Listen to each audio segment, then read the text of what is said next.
Hello and welcome back to Shakesyear. We are working on Titus Andronicus, otherwise known as Shakespeare's goriest play. So be forewarned, we're going to talk about some really uncomfortable things today. Just in the recap, today's monologue isn't that bad. So stuff that has happened, two people have already been killed, and two couples have already gotten married, and Tamara is now married to the Emperor Saturnius, and she hates Titus because he killed her eldest son Alarbus in the streets in front of her as sort of recompense for all of the 21 sons of his and all of the other Romans that had been killed in the wars against the Goths. So Tamara has let Saturnius know that she will own killing Titus's family and destroying him, that sort of a thing. And he's totally fine with that. But they have been putting on the face of, we forgive you, Titus, this is now, let's all be friends, all that sort of thing. So Titus had invited everybody to go hunting, which is what's going to happen today in Act 2, Scene 2, is they're all going to get together to go hunting. We get to hear from Titus, by the way.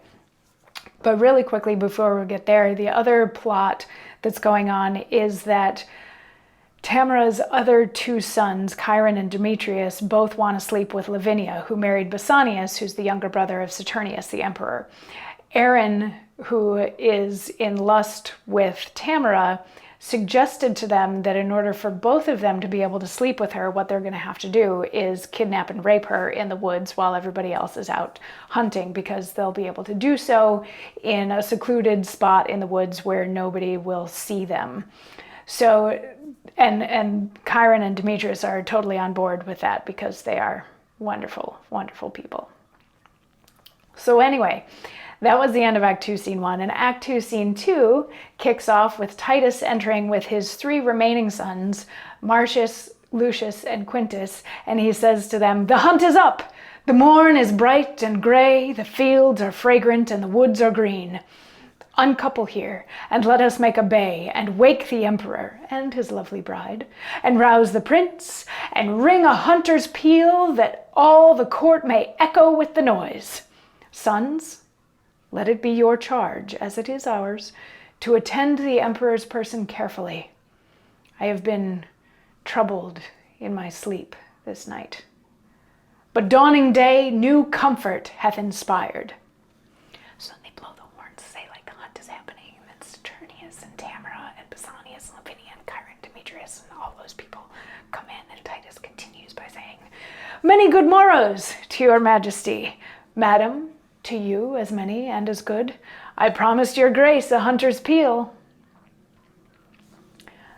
So it's not an earth-shattering monologue. Basically what he's saying is, today is a beautiful day for hunting, and my sons, we all need to pay special attention to the emperor and make sure that he has a good time and stays safe and all that sort of thing. And then he mentions that he hasn't been sleeping very well, but he's inspired by this new day, and they sound the horns to say that the hunt is going to happen, and the whole rest of the crew comes out, and he greets them and says, we promised that we were going to do this upright.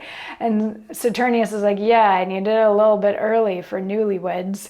And Lavinia's like, no, I've already been awake for like 2 hours, so let's go, let's do this. And they all, they release the dogs and they go off like they're gonna hunt.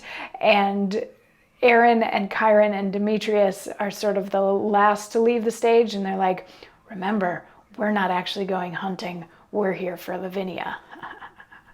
And that's the end of Act 2, Scene 2. So not as bad as some other days, though we do know that horrible things are coming right around the bend. And come on back tomorrow for more, and we'll get into horrible things. Sounds like fun, doesn't it? I'll see you tomorrow. Mwah.